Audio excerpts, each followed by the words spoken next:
you want to add some of these sprouted grains or sprouted legumes, there's tons of information out there on the web if you want to find out more about this. Just use that search engine, type in a phrase that you think might pull up some results, and just do your own research.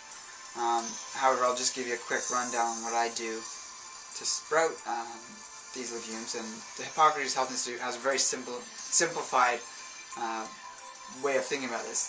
Some sources out there will give you this wide range of different sprouting times, rinse times, and periods of time that these different seeds need to germinate. However, the reality is, in the wild, every seed in an area is going to be germinated the same way. It's going to fall to the ground, it's going to get damp for a little bit, it might get dry, and once it's dry and not submerged in water or something, it's going to start to sprout.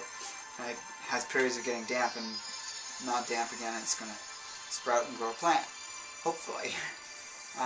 So something like a bean, for example, you're going to put them in a mason jar. This is a mixture of lentils, mung beans, and adzuki beans. Approximately, this, when it was all done sprouting, it was up to here. I've been eating them on salads. And you can just add perhaps 3 tablespoons of each of those 3. Fill it with water. This is actually a very big mason jar. It's over 1 liter. I think it's 1.5 liters. So with 1 liter, you might want to just do 2 tablespoons of each. That's sort of the standard size for a mason jar, is 1 liter. Fill it with water when you go to bed. Leave it overnight, or if you do it in the morning, when you get back in later afternoon, dump the water out, or when you wake up, dump the water out after it's been submerged for soaking for approximately 8 hours to 12 hours. And you need to get some sort of mesh screen. I don't know if you can see that, but there's a mesh screen here that I've put over it. You can use old wedding veils. You can sometimes buy sprouting jars that are prepared to be like this. However, that's pretty costly. They're like 17 bucks for a friggin' jar and a lid with holes poked into it. So just put it on with elastic and rinse them every 12 hours. So with all grains and legumes, it's going to be the same, with the exception of very few. Wild rice, it's going to be different because you're soaking it, you're not really doing the rinsing thing. But yeah, it takes about 2 to 3 days to get a little bit of a tail going, and you could have the tail get longer. 3 days it's going to actually get a bit longer, so usually it's around 2.5 days I find that the staple small beans are ready by. And if you're doing something like garbanzo beans, really you just want the nub of the tail appearing, and then you use it to make hummus or whatever you're using them for. Because depending on the source of the garbanzo beans, they can go bad pretty quick. And if you smell anything that really does not smell right, they're obviously going bad. They're fermenting. And actually, the other one I have here is buckwheat, and it can ferment and go bad as well. However, that usually can happen in the fridge if you haven't been using it up fast enough. So I did. This was with the dry raw buckwheat groat, with the shell taken off, but it hasn't been heated. I filled a jar up basically half full, filled the rest with water, soaked it overnight. Then again, I did the sprouting process. It's a little different with buckwheat. You put the mesh screen over with the elastic. You're going to have to rinse it. The first 1 or 2 rinses, you're going to have to rinse it and keep filling it and rinsing it, because it's got this sort of like very thick gel stuff that comes off it. You want to keep rinsing it until that runs like normal water and there's no thickness coming off it anymore. And again, you do that for a few days until you see you have these little buckwheat groats with tails on them. It's a little fuzzy up close, but you basically get the idea. They're buckwheat groats with tails, and at this point you can dehydrate them and you can make buckwheaties, and this is great for long-term storage if you're not always sprouting and have them handy.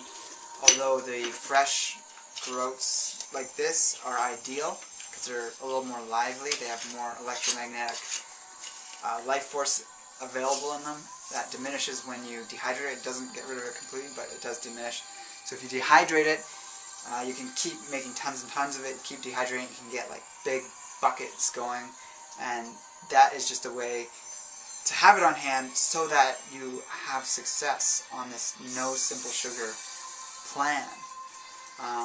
You definitely want to set yourself up to be successful with this. So by having lots on hand, it means that if you happen to not have any of the fresh available, you can go, you add some of that onto a salad. It gives it a nice crunch, or you can put it in a bowl and have a buckwheat cereal with some sort of plant-based milk. You could do nut milk, however. If you're food combining, you're not going to want to mix the nuts and seeds and starchy foods.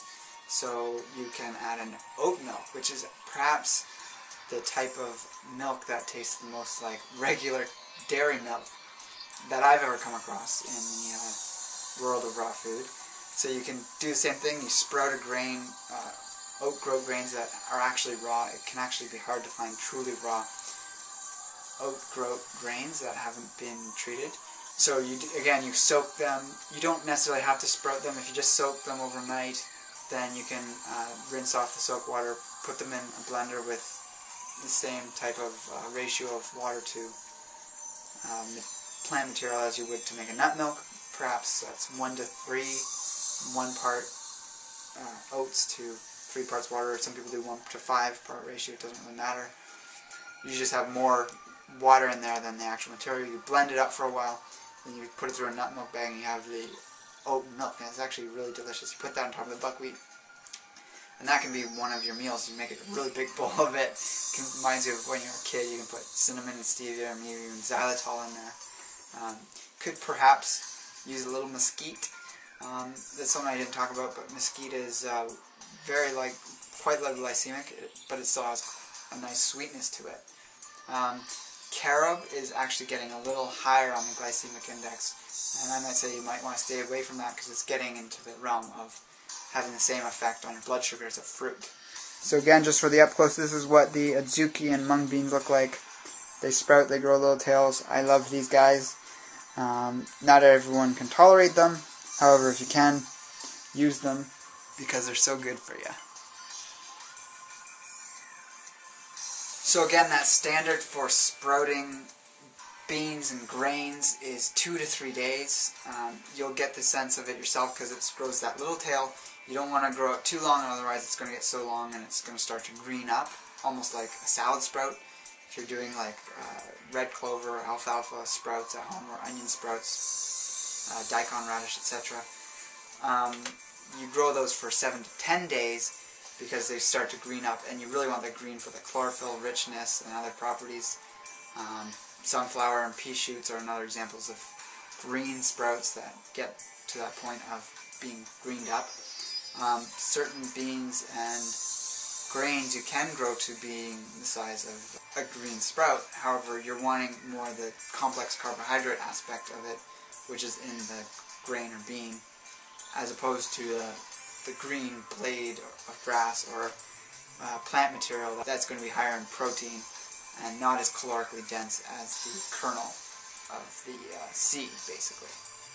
So my last words would be to take care of yourself and don't fall for the hype of sugar's good for you, because we really know from the scientific evidence it's just unbelievable the amount of stuff that's coming through now about how radically high sugar diets affect your health negatively in the long run.